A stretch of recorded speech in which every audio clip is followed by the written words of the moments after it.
बर्हापीडं नटवरवपुः कर्णयोः कर्णिकारं बिभ्रदवासः गणगविषं वैजयन्तीं जमानां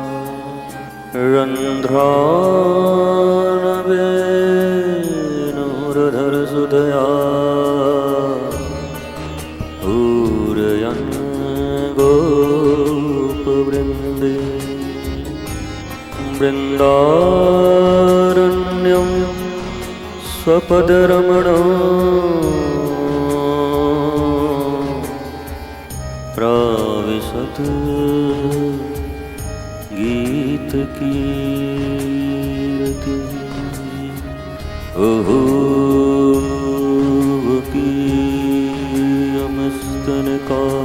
अहोकीयमस्तनकालकूटं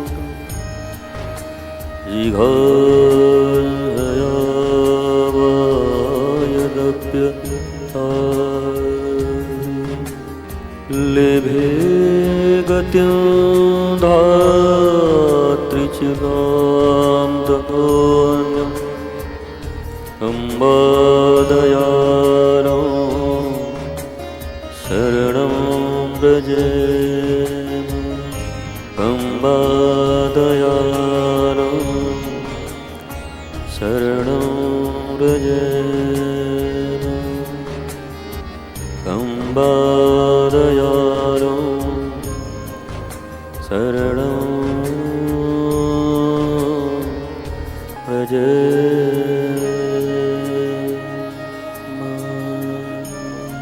अलम विषयवार्तया नरककोटिविभत्सया वृथा श्रुति कथा समवत विभोनि कैवल्यतः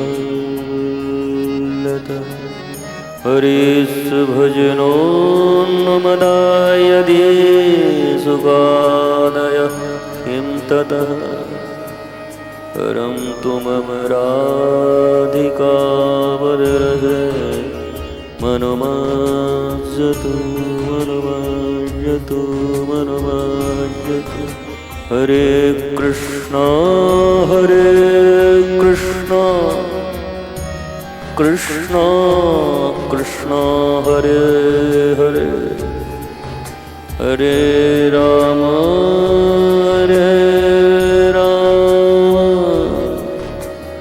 राम राम हरे हरे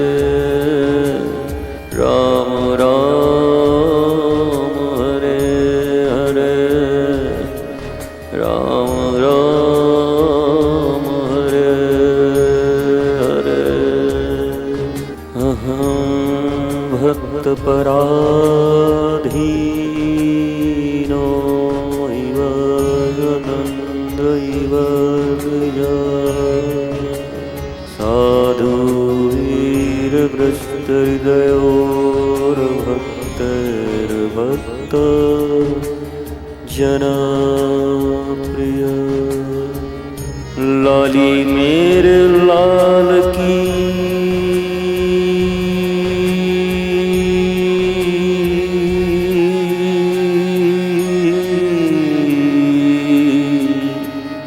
जित देखो तित लाल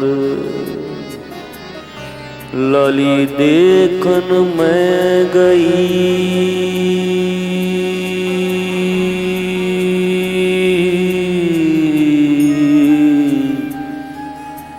मैं भी हो गई लाल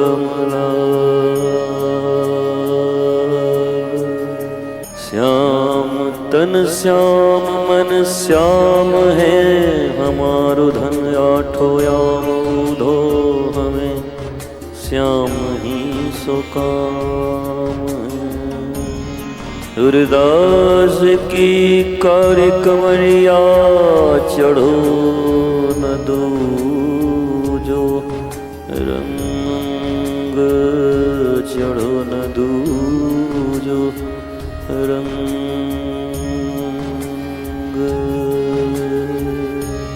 यह तन विष की बेलरी, गुरु अमृत की खान। शीस दिए जो सद्गुरु मिलया, तो भी सस्ता जान। ओम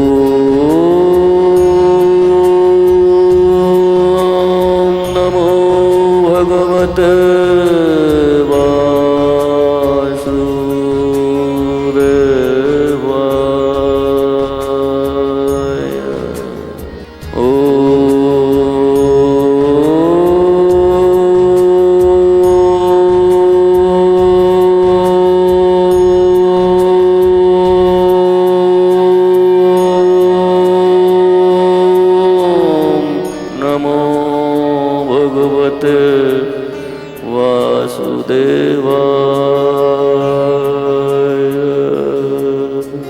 बार बार बर मांगहु,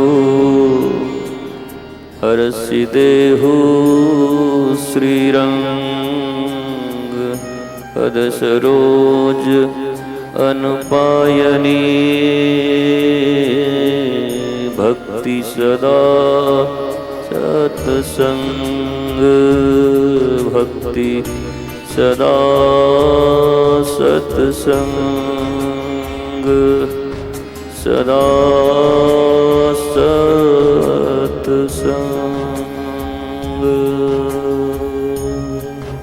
टूक मिले ब्रज रसिकों की सदा, और पीवन को यमुना जल पानी। हमें औरन की परवाह नहीं है, अपनी ठकुरानी श्री राधिका रानी। श्री राधिका रानी।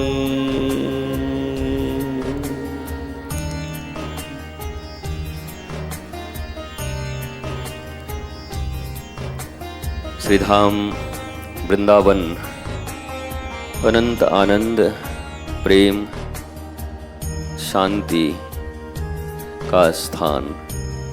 जीवन में कई बार स्थान का भी बहुत विशेष महत्व होता है। वैसे तो कबीर ने सब धारणाएं तोड़ दी, सब काशी में जाते हैं और मगहर चले गए। कर्मनासा नदी में सब स्नान करने से मना करते, वहीं जाकर स्नान करी आए। परंतु फिर भी जहाँ संत भगवंत इन सब की लीलाएं हुई हैं और लीला अनवरत चल रही है, उस स्थान के अणु परमाणु सब एक उच्च ऊर्जा से समन्वित होते हैं। इसलिए श्रीधाम का महत्व बहुत ज़्यादा है। काशी के कई विद्वान जब श्रीधाम आए, वेद वेदांत के निष्णात विद्वान, तो फिर वृंदावन के ही हो के रह गए। क्योंकि ज्ञान का भी अगर कोई फल है तो प्रेम है। बिना प्रेम के नाही मिले नंदलाला, राम ही केवल प्रेम पियारा, जान ले हूँ जो जान निहारा। सबका फल प्रेम है, भक्ति है। और अगर ये दोनों या एक जीवन में प्राप्त नहीं हुई तो समझो परिश्रम करने के लिए ही ये शरीर पाया था, और परिश्रम करते करते ही विदा हो जाओगे। श्रम का कोई फल तो होना चाहिए। मुफ्त में तो कोई श्रम नहीं करता।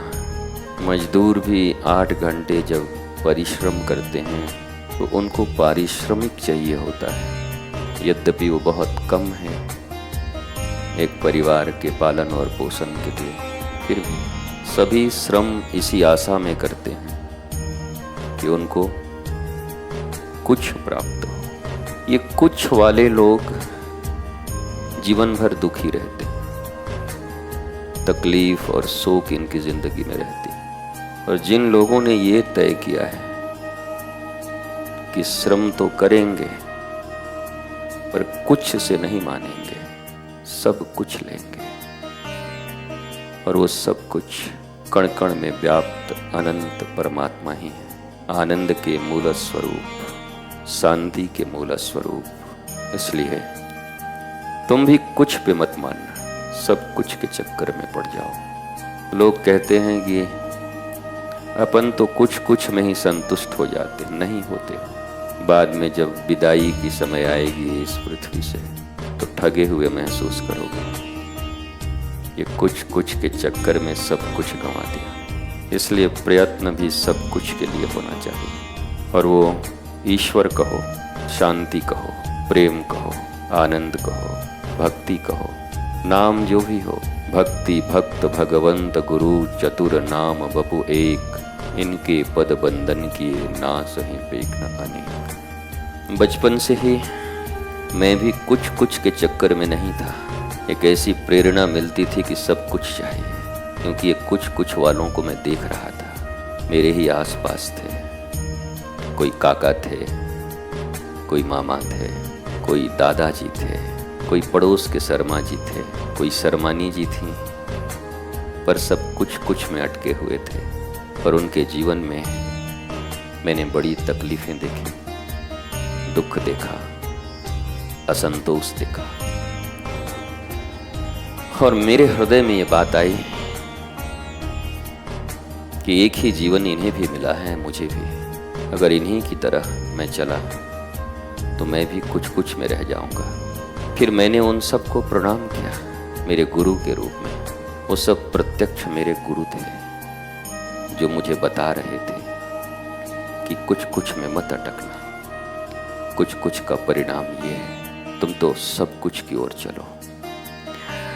हमारे अग्रज माता पिता, समाज के लोग, दत्तात्रेय भगवान की तरह देखोगे तो सब गुरु नजर आएंगे, और अगर दृष्टि दूषित हो गई तो सब शत्रु नजर आएंगे। दो दृष्टियां हैं। कंस को जब यह पता चला कि 8वीं संतान तुम्हारा वध कर देगी, तो दाल में पड़े हुए काले जीरे को भी मौत की तरह देखता था। उसको जहां भी काला दिखाई पड़ता वो सोचता था मौत आ गया। और एक दृष्टि ये भी है दत्तात्रेय की और गोपियों की, जित देखूं तित श्याममयी है।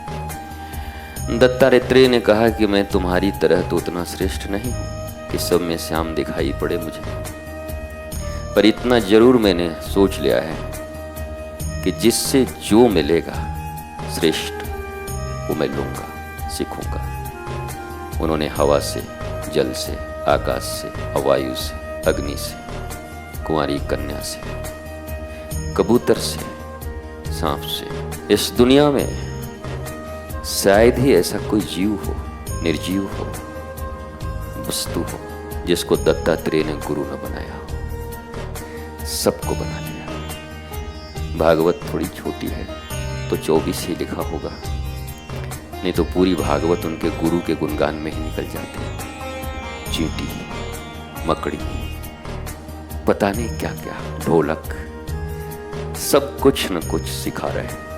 24 गुरु कहने का अर्थ यह है कि हर जगह से आपको कुछ न कुछ संदेश मिल रहा है। पर याद रखना, यह संदेश कोई और नहीं, तुम्हारे गुरु ही दे रहे हैं, सद्गुरु।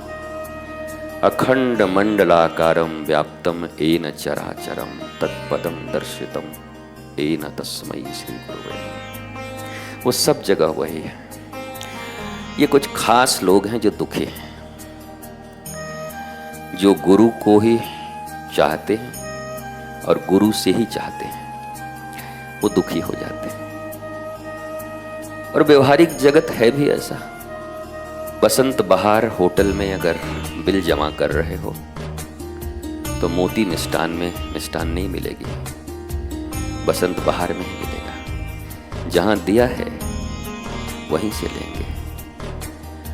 परंतु जब विराट होते हो तब इस सीमा से बाहर आकर असीम हो जाते हो। देना कहाँ और पाना कहाँ, सब एक हो जाता है। एक संत को किसी ने डंडे से मारा, माथा टूट गया, जब वो अस्पताल पहुंचे, पुलिस आई, पूछा किसने मारा, रिपोर्ट लिखवाओ। तो डॉक्टर जो सामने खड़ा था बोला यही मारा। बोला किसने बचाया, बोला यही बचाया। अरे बोला बाबा बावरा हो गया है क्या? तो फिर बाबा के कुछ शिष्य आए और बोला हमारे गुरुजी हैं, ये जित देखूं तित श्याममयी है।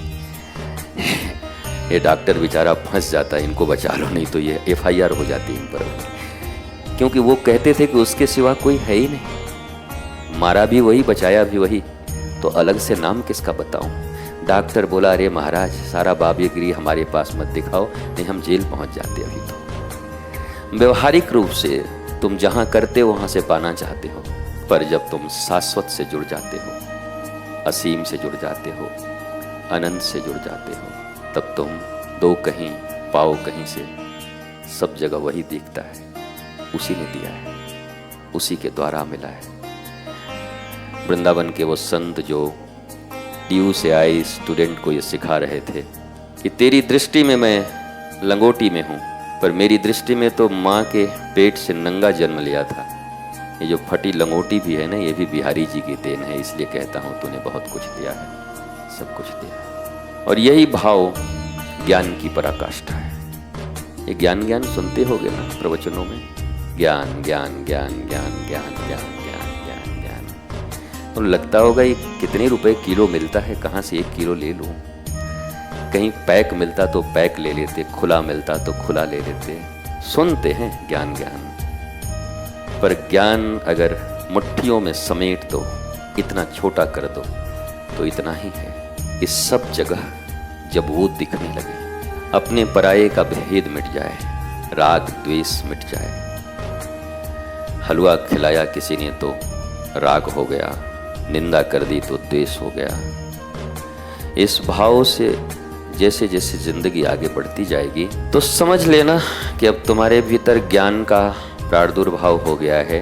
और 1 मीटर और देता हूँ, ज्ञानामीटर, यही है ज्ञान मीटर। कोई पूछते हैं ना, अरे तुम अज्ञानी हो, अरे गुरुजी मुझे कब ज्ञान होगा।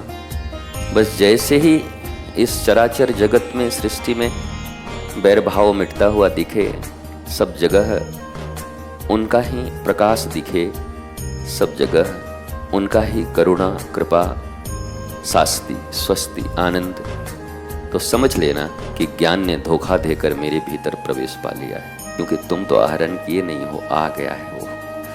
तुम्हारी चेष्टा से तो आने वाला है नहीं, आ गया है वो।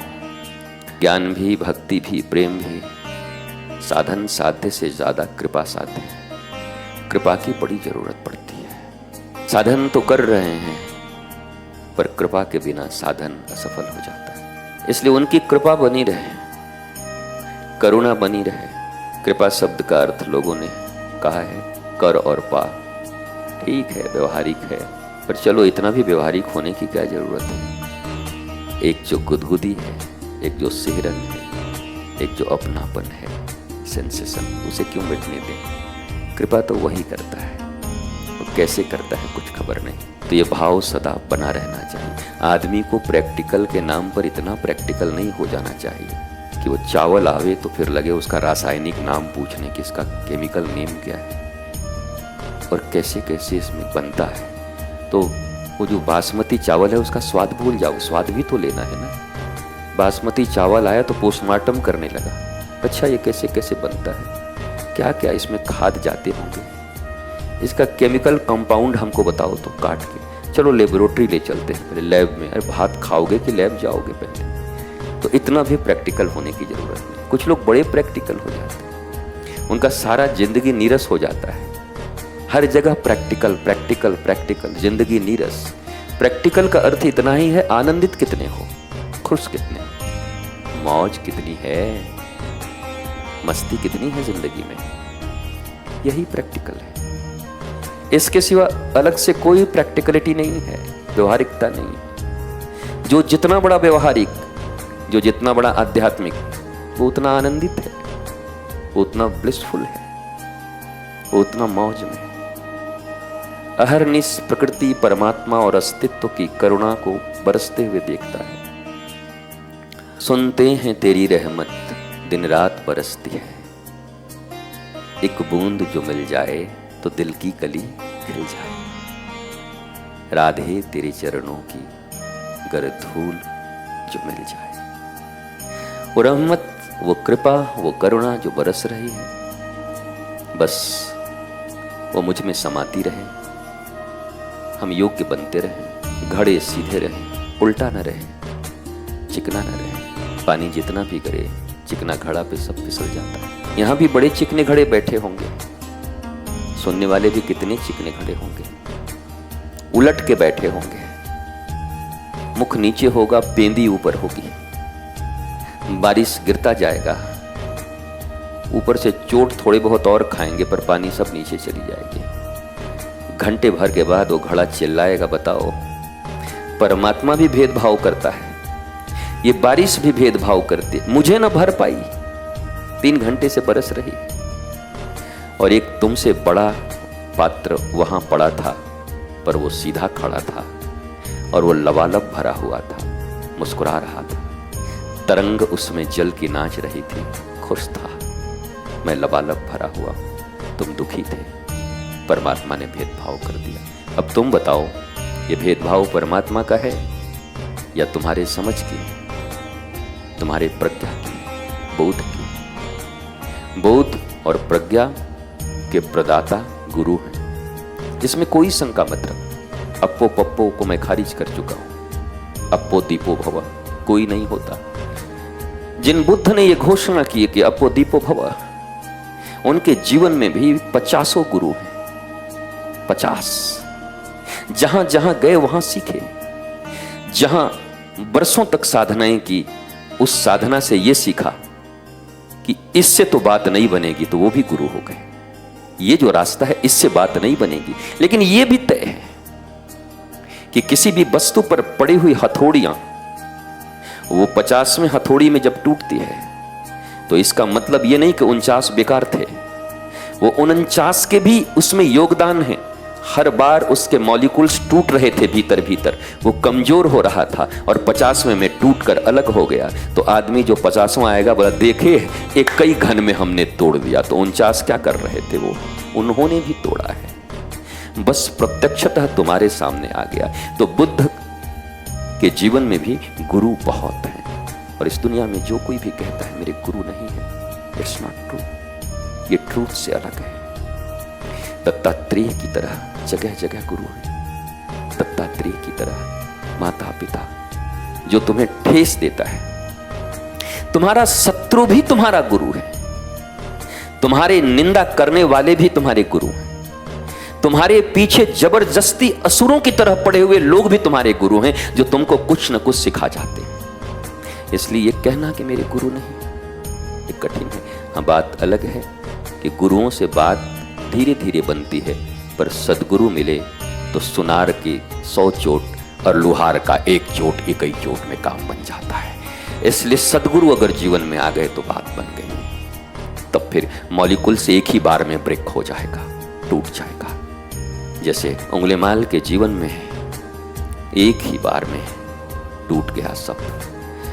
99 को मार चुका था, 100वें की तैयारी थी, और बुद्ध ने एक ही बार में झिझोड़ दिया, तोड़ दिया। ठहर जा, मैं तो ठहर गया, तुम कब ठहरोगे? और बस इतनी सी बात उंगलीमाल को तोड़ गया। बात बन गई क्योंकि सामने सदगुरु खड़े थे। जीवन में सदगुरु मिल जाए, इससे बड़ा परमात्मा का कृपा क्या हो सकता है। मैं तो आश्चर्यचकित रहता हूं कि जब कोई गुरु के पास आकर कृपा मांगता है, मैं सोचता हूं इस ब्रह्मांड की सबसे बड़ी कृपा तो इस पर हो गई कि सदगुरु से मिल गए। अब क्या मांगता है, वही मिल गए। बस फॉलो हिम, लिसन हिम, सुनो उनको, फॉलो करो उनको। बात बनी हुई है, कोई एक्स्ट्रा परिश्रम करने की जरूरत नहीं। धैर्य रखो,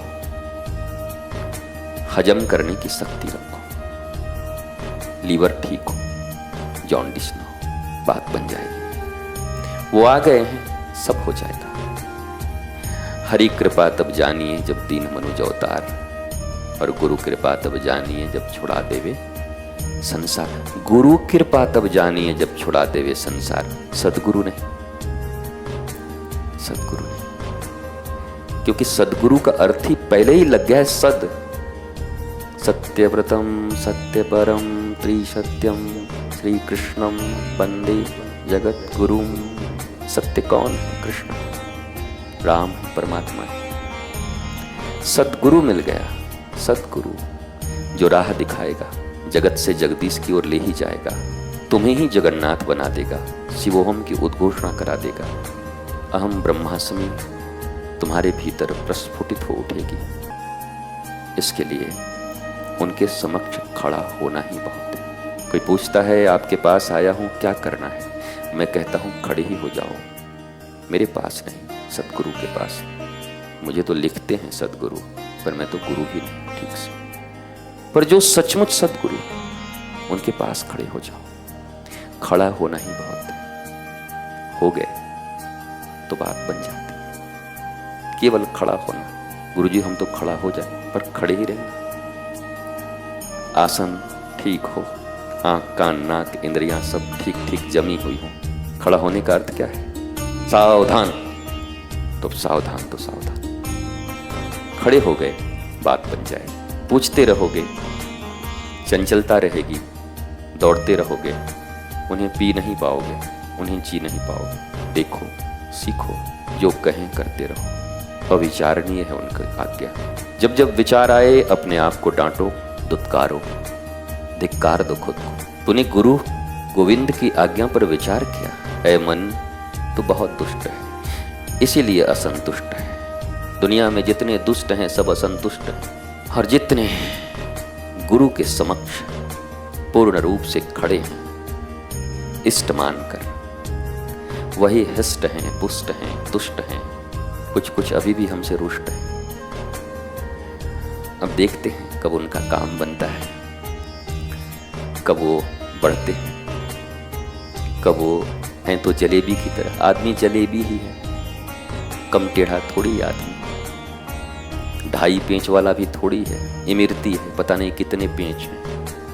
ऐसे ऐसे ऐसे ऐसे ऐसे ऐसे। गुरु सदगुरु कृष्ण रस के समान है। मिल गए तो पता नहीं कितने रुपए किलो बिक जाओगे। अब खाली मैदा की खमीर उठी, बिना रस की जलेबी कौन खाता है? तो बिना रस की जलेबी हैं हम सब। जब तक रसौ वही सह श्री कृष्ण हमें नहीं मिले, मीठे रस से भरोड़ी राधा रानी लागे। तो जब तक राधा नहीं मिली तब तक कटीले, सरपीले, गर्वीले, टेढ़े मेढ़े मैदा के सड़े खमीर उठाए हुए। मैदा सड़ता है तो खमीर उठती है, और क्या? एक दिन छोड़ते हैं तो खमीर उठ जाती है। तब तक हमारी स्थिति वही है। इसलिए जल्दी से रसौवई सह के साथ तुम्हारा समन्वय हो, मिलन हो। इसी के लिए जीवन मिला है। आज मैं थोड़ा गंभीर हूं, इसलिए गंभीर बातें कर रहा हूं। कभी घनघना, कभी मुट्ठी चना, कभी वो भी मना। कभी मुस्कुराइए तो कभी चिंतनशील बनिए, कभी चिंतन भी यहां पर हो गंभीरता से। अरे से भी गार्नर, होल्डिंग और मार्शल हूं मैं। हर एक बॉल हो सकता है तुम्हारे माथे के ऊपर से भी चली जाए, कभी कभी बाउंसर चली जाए तो खड़े रहना, बात बनेगी। आज नहीं तो कल बनेगी, बस खड़े रहो। एक ही काम है। संत एकनाथ के पास महाराष्ट्र में महा बेकार, कुछ नहीं जानता था, जूठा मांझता, कोई पढ़ाई से मतलब नहीं, एकनाथ के अभंगों से मतलब नहीं, कोई भक्ति नहीं, केवल लोगों का जूठा मांझना। और खूब पूरन पोली जब बनते थे खूब खाता था। दाल पूड़ी हमारे यहाँ बनते हैं, महाराष्ट्र में पूरन डाल के जो रोटी पराठा बनता है, पूरन पोला, तो उसका नाम ही पड़ गया था पूरन पोला। बोलो, रोज इतना खाए, काम इतना हो फिर भी खाए इतना। और जब एकनाथ जी के प्रयाण का समय आया तो जो सबसे बड़ी पुस्तक, सबसे बड़ा ग्रंथ था, चिंता ये हुई कि लिखेगा कौन।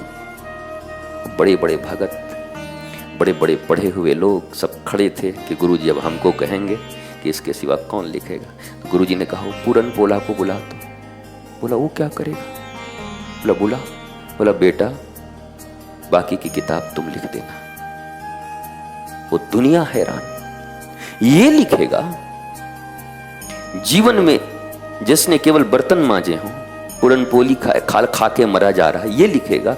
और हद तो तब हो गई जब उस ग्रंथ को उसी पुरन पोला ने लिखा और एकनाथ जी का सर्वश्रेष्ठ ग्रंथ के रूप में आज वही प्रचलित है और वही अभंग पूरे महाराष्ट्र में चलते गाए जाते हैं। बताओ अब ये कैसे कहोगे कि कोई गुरु या सदगुरु पढ़ा के ही ज्ञान देता है? कैसे पढ़ा? कोई क्लास नहीं लिया, कोई व्याकरण नहीं पढ़ाया, कहीं स्कूल नहीं भेजा, कोई क्लास नहीं ली। लेकिन तुलसी को पांव मत लगाना भाई, देख लेना, कोई व्याकरण नहीं, लेकिन इतना बड़ा ग्रंथ लिखवा दिया। यही है, एक सदगुरु अगर चाहे तो आज के 30 साल पहले भी यही बोलता था और आज भी यही बोलता हूं, एक सदगुरु यदि चाहे तो अपने शिष्य को छूकर अपनी सारी शक्ति उसके भीतर इम्पार्ट कर सकता है। क्षण भर में, मुहूर्त में अपनी सारी शक्तियों को दे सकता है, एक क्षण में। तैयारी तो उसी की रखो प्यारे। किसी दिन ऐसा स्पर्श हो जाए, ऐसा दर्शन हो जाए, ऐसी मौज आ जाए मेरे सदगुरु को, चलते चलते मौज में, पता नहीं ये कहाँ आ गए हम, यूं ही साथ चलते चलते। हाँ, गाने लगोगे फिर तो मौज आ जाएगी। और यही मौज चाहिए। जिनके गुरु शरीर में नहीं हो वो निराश मत होना। कई बार लोग प्रश्न करते हैं मेरे गुरु शरीर में नहीं है। ऐसा हो ही नहीं सकता कि जो अखंड मंडलाकारम व्याप्तम येन चराचरम तत्पदम दर्शितमेन तस्मै श्री गुरुवे नमः न गुरुर्धिकम तत्त्वम, जो कण कण में है वो न हो, ऐसा कैसे हो सकता है? वो है तुम भी। कोई मीटर तो लेके रखो, उस रूप में भी हैं और पता नहीं किस शरीर में बैठे, कहां बैठे। कई बार हम उसी रूप के लिए हैरान रहते, परेशान रहते। ऐसे थे, वैसे थे, ऐसे थे, वैसे थे, ऐसे थे। पता है वो सामने बैठे हैं किसी और रूप में, सुन रहे हैं, प्यार तो करता है। पहचान तो कब पहचानेगा? ये पक्की बात है। जिंदगी में वो कभी एब्सेंट नहीं होते, उनका लोप नहीं होता। वो नश्वर नहीं है, शाश्वत है। शाश्वत कभी मिटता नहीं, सदा रहता है। चेहरे बदल सकते हैं, चमड़े बदल सकते हैं, वे ऑफ टॉकिंग बदल सकती है, पर तुम भी अगर शिष्य कहते अपने आप को पहचानो तो कहीं को शिष्य हो। इसलिए उदास मत होना मेरे प्यारे। जो भी लाइव देखते हो, कोई उदास मत होना। कई बार लोग रोते रहते और ये प्यार ठीक है, पर वो है पहचान कहीं ना कहीं इशारा है। और निश्चय जब आप इस दृष्टि से सोचना प्रारंभ करेंगे तो आपको मिल जाएंगे। आप सब स्वस्थ रहिए, प्रसन्न रहिए, आनंदित रहिए। जीवन में ब्रज का सेवन करने का अवसर मिला है तो भरपूर लाभ उठाइए, भरपूर। 1 घंटे का मिले तब भी, 1 दिन का मिले तब भी, 10 दिन का मिले तब भी, जन्म जन्म का मिले तब भी, इस जन्म का मिले तब, जितना दिन मिला है खूब लाभ उठाइए ब्रज का। ये ब्रज अद्भुत स्थान है, अद्भुत। ब्रह्म रज कहते हैं इसको, ब्रज। राधा और कृष्ण जब दोनों प्रेम से भरे हुए हैं, एक ही हैं, पर 2 वपू में जब इस क्षेत्र में चलते हैं तो यहाँ के प्रेमी संत कहते हैं कि दोनों के रगड़ से, घर्षण से दोनों कंधे पे हाथ लेके चलते हैं। बिहरत आवत जब जुगल लाल, मन की व्यथा कथा सब कहिए। बिहरत आवत जब जुगल लाल, लाल। जब वो चलते हैं तो जैसे मिश्री दो ऐसे ऐसे रगड़ खाए ना, दो मिश्री ऐसे ऐसे, तो उनके चूर्ण गिरते हैं, छोटे छोटे छोटे छोटे। और वो जो गिरे उसको भी खाए कैसा लगेगा? मिश्री रगड़ दो तो राधा कृष्ण दोनों ही मिश्री,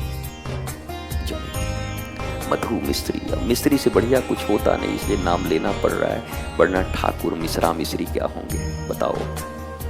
जैसे कहते हैं ठाकुर की आंखें कमल जैसी, चरण कमल जैसे, हाथ कमल जैसे, नयन कमल जैसे। और किसी आदमी को कह दो कि आपका जो पैर है वैसे ही आपका मुंह है, चिढ़ जाएगा। इस पर हम इतना ब्यूटी पार्लर गए थे, हमारे पैर जैसा हमारा मुंह है, इस पर इतना खर्च किया हमने, पर देखो तो ठाकुर के लिए कोई मिला ही नहीं। चरण भी कमल, मुख भी कमल, नयन भी कमल, सब कमल से उपमा। क्योंकि कमल से कोई श्रेष्ठ और बेस्ट चीज पृथ्वी पर मिली ही नहीं जिससे ठाकुर की उपमा दी जा सके। मजबूरी है, लेकिन क्या कमल भी ठाकुर की तरह होगा? क्या कमल जैसे ही ठाकुर होंगे? ये तो बस सबसे श्रेष्ठ है, तो हमने अनुमान लगा लिया कमल की तरह होंगे। बियॉन्ड इमेजिनेशन, हमारी कल्पना के भी बाहर जो चीज है वही ठाकुर है। तो निरंतर अपनी चिंतन से, प्रेम से उनके आकार बनाते रहिए। साउथ इंडिया में सब काले काले हैं भगवान, सबके नाक थोड़े चौड़े हैं। अब एक ही भगवान कृष्ण को देख लो, नेपाल में देखो, नेपाल के जैसे होंगे। हमारे आदिवासी भाई बहन हैं, उनके जैसे सुंदर हैं।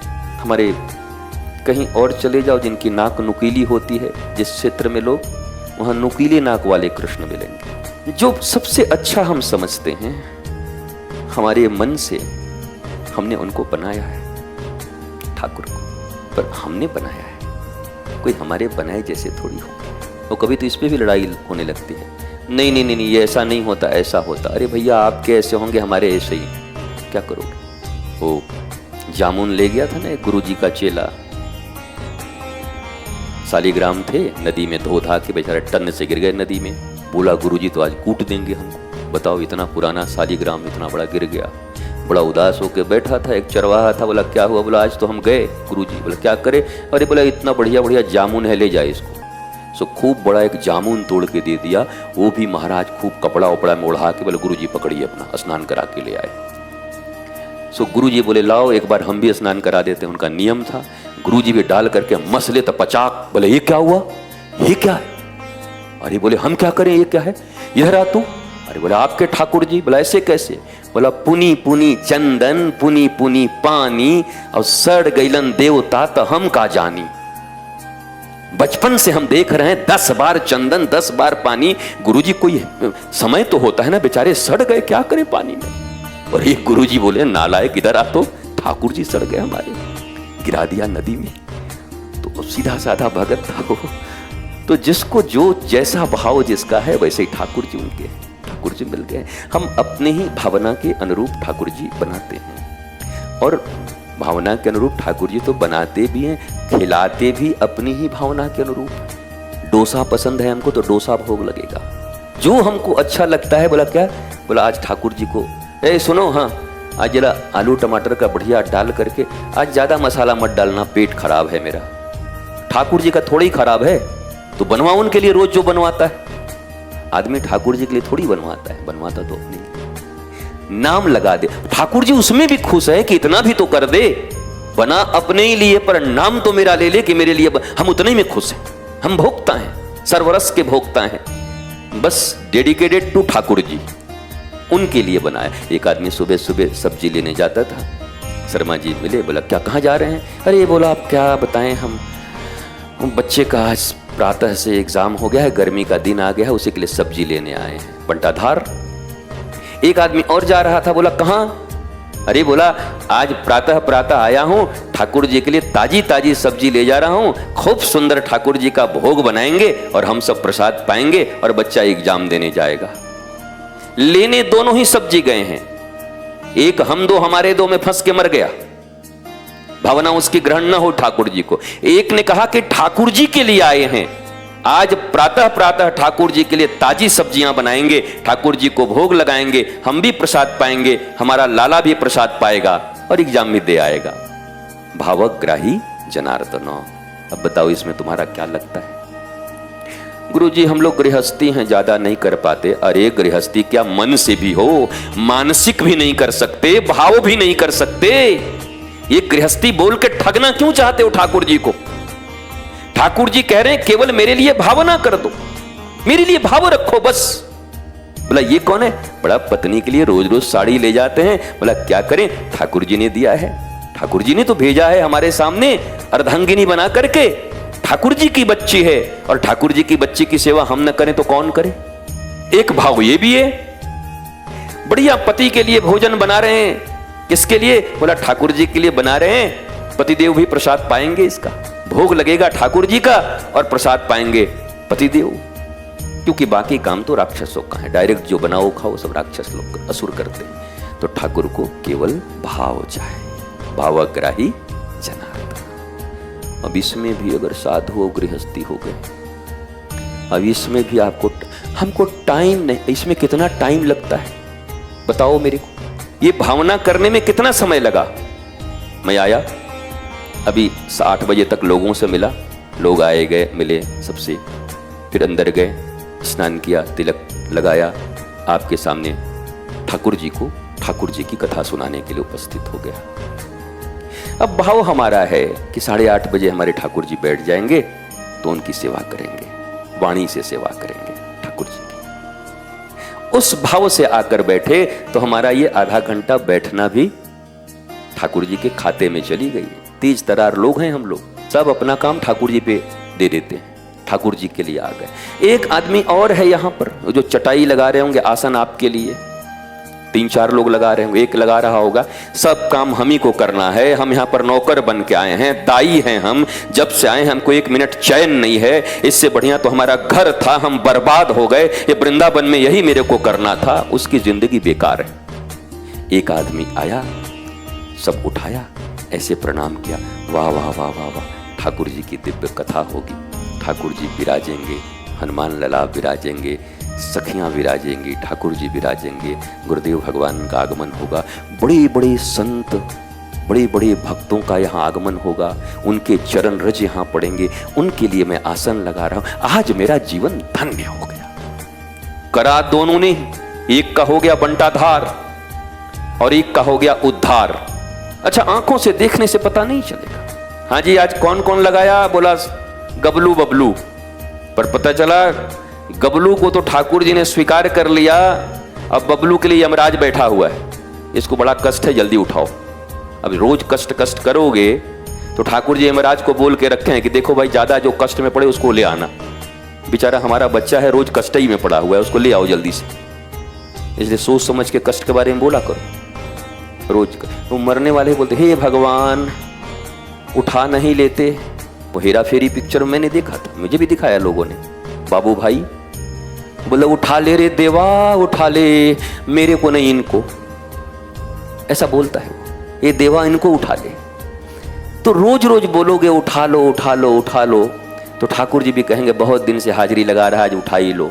और ये पक्की बात है, जिस दिन यमराज आएगा तो पांव पकड़ के कि अरे हम गुस्सा में बोलते थे कि हमको अभी उठना है, छोड़ दीजिए छोड़ दीजिए, अब उठा ले गया। तो इसलिए अशुभ बोलते भी नहीं, शुभत्व की ओर गमन हो, ऑलवेज शुभत्व, शुभ कामना। जीवन में मनोकामनाएं तुम्हें नष्ट करेंगी और शुभ कामना तुम्हारी उन्नति करेंगे। ये जितने भी मनोकामना पूर्ति वाले लोग हैं वो सब 2 नंबरी लोग हैं, और जो तुम्हें शुभकामना देता है और शुभत्व की ओर बढ़ाता है वही तुम्हारे अपने, वही श्रेष्ठ, वही संत, वही सज्जन, वही गुरु और वही सदगुरु हैं। ध्यान रखना, मनोकामना पूर्ति कराने वाले सीधा असुर हैं। बहुत प्यारी बात है, ध्यान से सुन लो, शास्त्रीय बात है। मनोकामना पूर्ति कराने की गारंटी लेने वाले असुर हैं, क्योंकि मन पर तुम्हारा नियंत्रण नहीं है, मन तो पता नहीं क्या क्या चाहे। शुभ कामना जो पूर्ति कर दें वो तुम्हारे माता पिता, तुम्हारे अग्रज, श्रेष्ठ, गुरु, सदगुरु और ईश्वर है, वो शुभ कामना पूर्ति करते। शुभ की कामना करोगे पूर्ति कर देंगे। मन की कामना अगर पूर्ति करने जाओगे हो तो जाएंगी रिद्धियां सिद्धियां, वो सिद्धियों से हो जाएगी, ऐसा नहीं कि नहीं होगा, पर अब ध्यान रख लेना, तुम्हारी मनोकामना पूरी हो जाएगी, पर ध्यान रख लेना हजम करने की शक्ति हो तब, क्योंकि तुम्हारे ही द्वारा पूर्ण हुई मनोकामना तुम्हें भी खा जाएगी। जैसे मैंने कल कहा था, प्रत्येक माता की मनोकामना होती है, बेटा बड़ा हो गया, धूमधाम से बहू लाएं।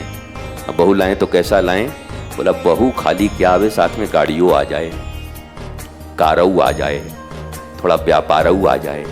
माता ही तो सिखाती है क्या, अरे बेटी रूप रंग पे मत जा, माल काफी है। रूप रंग तो थोड़ा ऊंचा नीचा चलते रहता है, पर माँ बाल नहीं है, गंजा जैसा है। अरे पगली, अरबपति है, लगवा लेगा ऐसा बिग कि आगे सामने अमिताभ बच्चन फेल हो जाएगा उसका। चिंता करती है तू, माँ कितनी समझदार है, सब समझाती है, बेटा ऐसे कर। अब ये माँ है मनोकामना वाली, पर शुभकामना वाली माँ होगी तो क्या कहेगी? ईश्वर का अनुगामी हो, सत्यव्रती हो, अनुशासन में जीता हो, राम जी की तरह एक पत्नी व्रता हो, निष्ठावान हो। इस दुनिया में भगवान राम से ज्यादा पत्नी को प्रेम करने वाला आज तो कोई पैदा नहीं हुआ। ये पता नहीं कैसे मकबरा बनाने वाले को कह देते हैं, इसका नाम ले लेते हैं, क्या नाम है, शाहजहां। काय को बनवाएगा, उसके बाद कितनी शादियां कर बैठा वो। पत्नी से प्रेम था तो इतनी शादियां क्यों कर बैठा, उसके पहले भी क्यों कर बैठा। भगवान राम अयोध्या से चले गए श्रीलंका। इस दुनिया और इतिहास में पहले वो महापुरुष हैं जिन्होंने अपनी पत्नी को पाने के लिए, प्रेयसी को पाने के लिए, अर्धांगिनी को पाने के लिए समुद्र के ऊपर पुल बांध दिया। क्या आज तक कोई ऐसा तुम्हें मिला? प्रेम के प्रतीक तो श्री राम है, उनका नाम कोई नहीं लेता। चौखटा एक ठो ताजमहल ले आता है, ले चिंता मत करो, तुम्हारे मरने के बाद दूसरी तैयार है। तुम जब इसी से मानोगे तो उसके बाद तैयार है दूसरी, और जीते जी ना दूसरी कर ले। ध्यान देना, ये भी ताजमहल ले रहे, अच्छी चीज है, देखो, देखने की चीज है, देखने की बहुत सारी चीज, हर देखने की चीज लेने की थोड़ी होती है, बहुत सारी चीजें देखने की होती है। देखो दोस्त, अच्छा लगता है, अपने देश की संपत्ति है, और वहां देखो वही तिरंगा झंडा लगाए हो गिर जा रहा है, उसको हटा देना चाहिए। गिरगिरा दोगे फिर हमको अपमान होगा ध्वज का, तो लगाइए तो फिर हटाइए भी। ध्यान रखिए, ध्वज की जो गरिमा है उसको ठीक करिए। हालांकि इस विषय में भी मैं जरूर कभी न कभी भारत सरकार से और सभी दलों से कहूँगा कि इसको इतना आसान बना दीजिए कि आधे आदमी डरते रहते हैं कि कुछ गलती न हो जाए, और गलती न हो जाए तो कहते हैं कि जलाएं, टांगे ही न महाराज, कौन टांगे फिर। 1 मिनट में देशद्रोही हो जाते हैं। आपकी भावना सही है, कल आपने देखा होगा, परसों छोटे छोटे बच्चे थे, अब इतने छोटे छोटे बच्चे हैं, ये इतने बड़े बड़े 2.5-3 साल, सबको उत्साह है, तो बचपन से ही तिरंगे के प्रति उनके हृदय में भाव भरना होगा, बचपन से ही तिरंगे के प्रति उनके हृदय में संभावनाएं जगानी होंगी। तो अब वो प्लास्टिकों में लगे रहते हैं छोटे वाले ध्वज तिरंगे, तो वो ऊपर से ढीला होके नीचे आ गया। अब बच्चा तो बच्चा, उसको डंडा जिधर मिले उधर से पकड़ लिया, उसको क्या पता ऊपर क्या नीचे क्या, 1.5 साल का, तो हरा ऊपर हो गया, ये नीचे हो गया।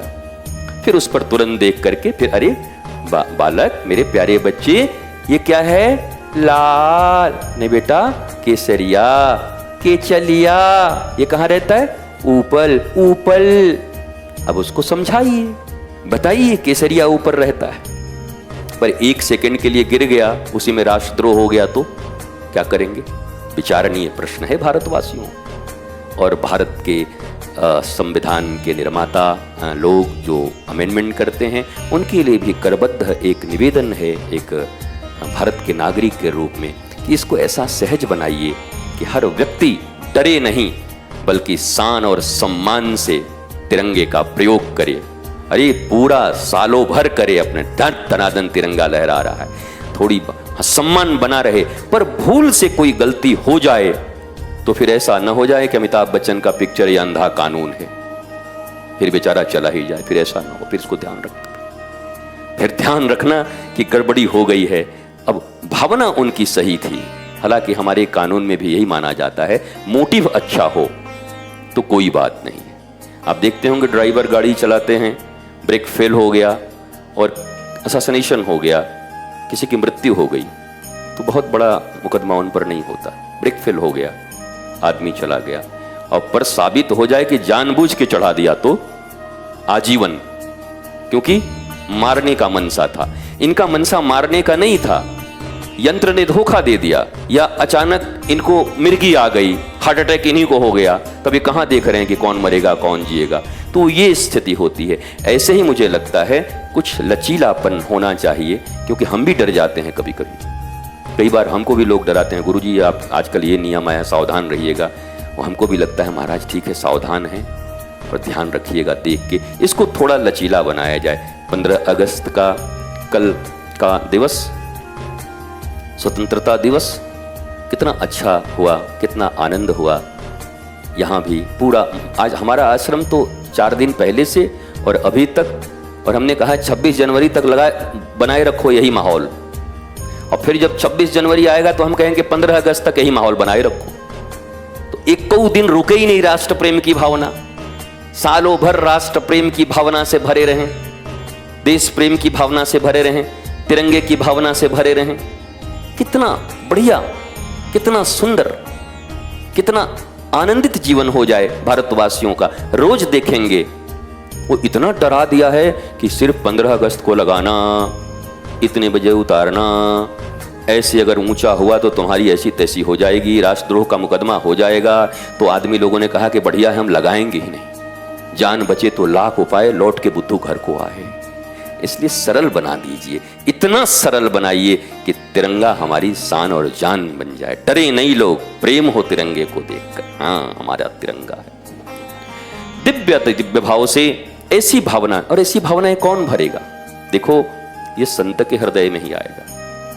हम तो बड़ी सुंदरता से ये कहेंगे, अभी जो शासन सत्ता है उनसे भी कहेंगे, हमारे देश में जिनका शासन है मोदी जी का, हमारे राज्य में, अमेरिका से भी बड़ा राज्य है हमारा ये।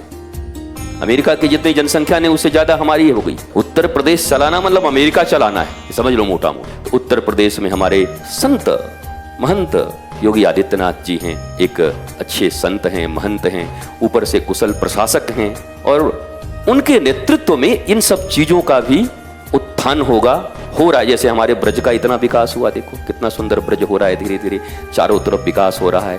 कल कितना सुंदर दिवस था हमारे पास, इतने प्यारे इसी उत्तर प्रदेश के पुलिस महकमे के बड़े अधिकारी शैलजा कांजी मिश्रा जी, वो यहाँ पर आए, घंटों हमसे बैठ करके इसी राज्य के संबंध में, राष्ट्र के संबंध में, ब्रज के संबंध में, ब्रज के कैसा विकास। इतने बड़े गुरु भक्त हैं और कृष्ण भक्त हैं, कभी कोई मिले तो समझे। ओहो, हम तो दूर से अधिकारी देख के सोच लेते हैं और पता नहीं कौन होंगे, वही पुलिस के थे क्या थे।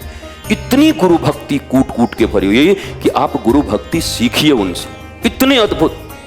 और महंत योगी आदित्यनाथ जी ने मुख्यमंत्री बनने के बाद देखिए उनका रिटायरमेंट हो गया, और चुना उनको, संत प्रकृति के व्यक्ति को, और चुनकर ब्रज में लगाया कि ब्रज का विकास इनके द्वारा संभव है। और आज मैं अत्यंत आह्लादित हूं, आनंदित हूं।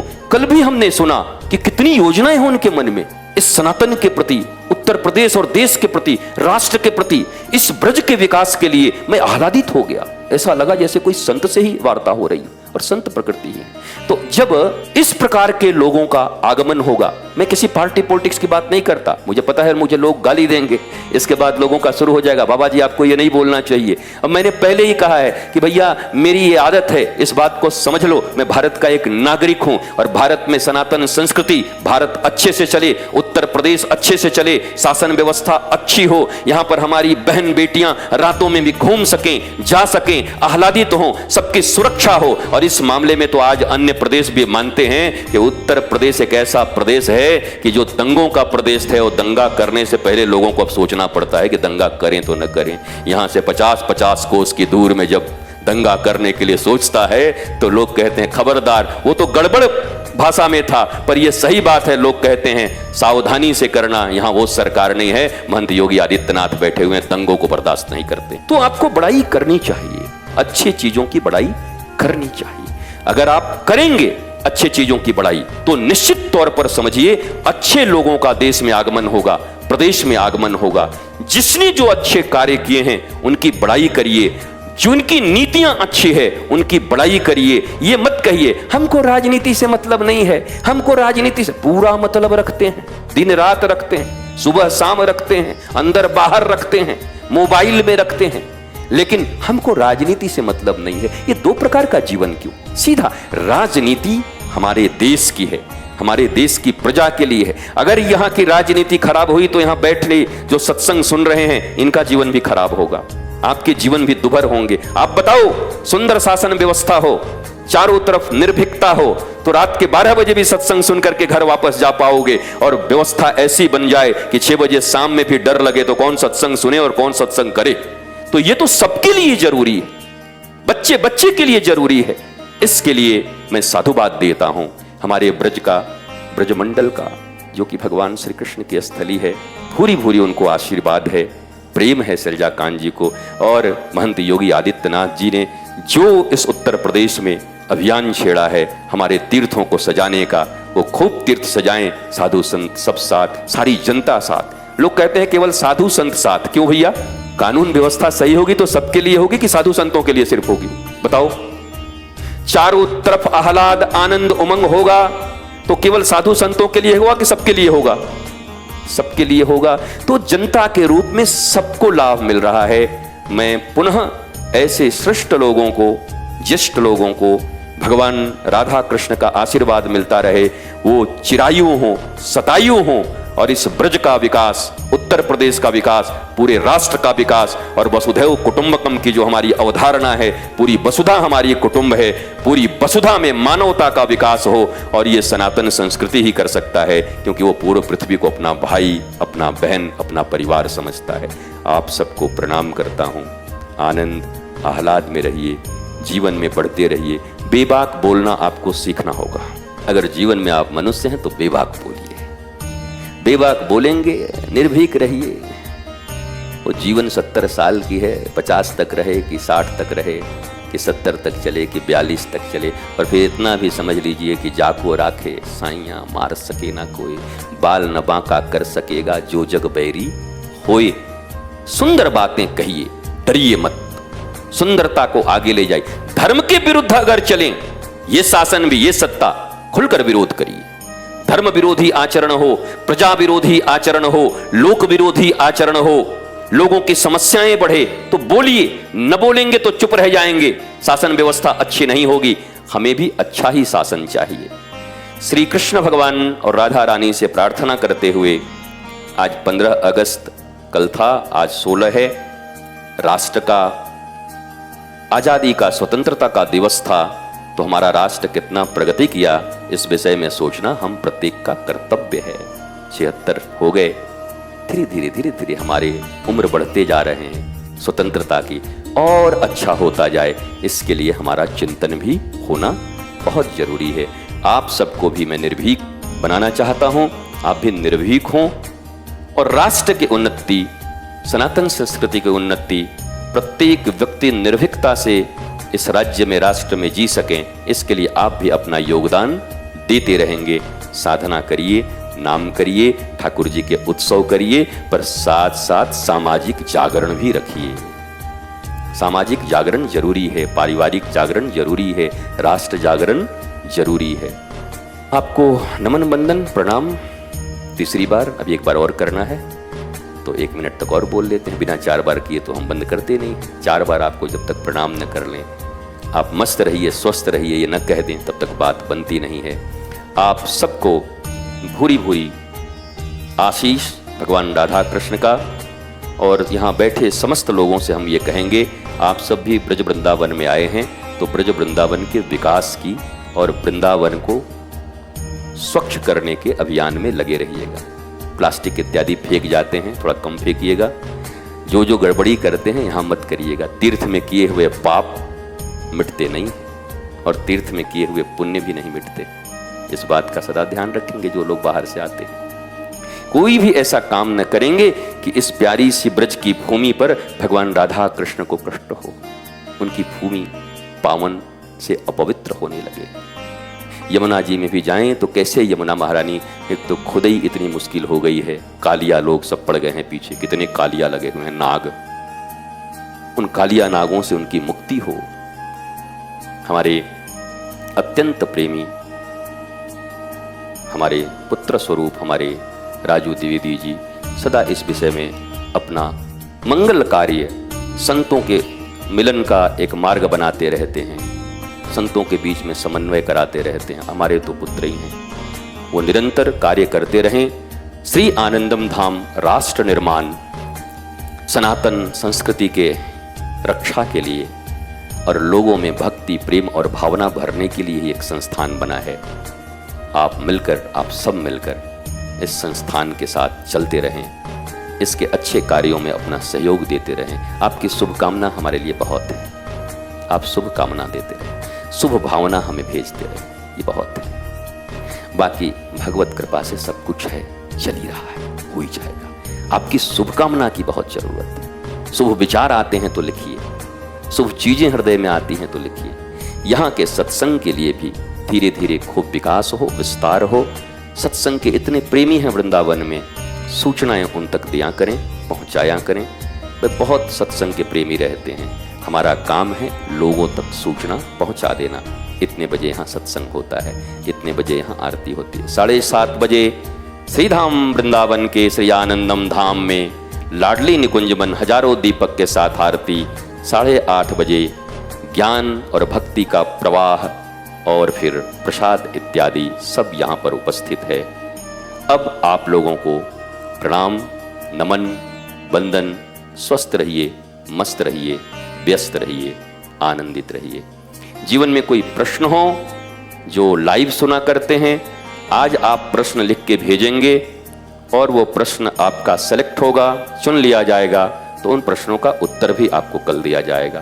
तो आपके मन में जो प्रश्न होते हैं, आध्यात्मिक, भौतिक, पारिवारिक, राजनैतिक, किसी प्रकार के प्रश्न आप जरूर लिखा करें। योग्य प्रश्न का योग्य उत्तर शास्त्रानुकूल भगवत कृपा से आपको अवश्य मिलेगा। यहाँ बैठे हुए लोगों के मन में भी कभी कोई प्रश्न आता है तो निश्चित तौर पर अपने प्रश्न को अंकित करा देंगे, लिख देंगे, दे देंगे। आप कल चले भी जाएंगे तो कल ठीक इसी समय मोबाइल खोल के देखें तो आपके प्रश्न पे ही चर्चा हो रही होगी, आपके प्रश्न का उत्तर आपको मिल रहा होगा। इसी व्यवस्था के साथ सबको श्री राधा रानी का प्रेम, श्री राधा रानी का आशीर्वाद, भगवान कृष्ण का आशीर्वाद। नमः पार्वती पतये हर हर महादेव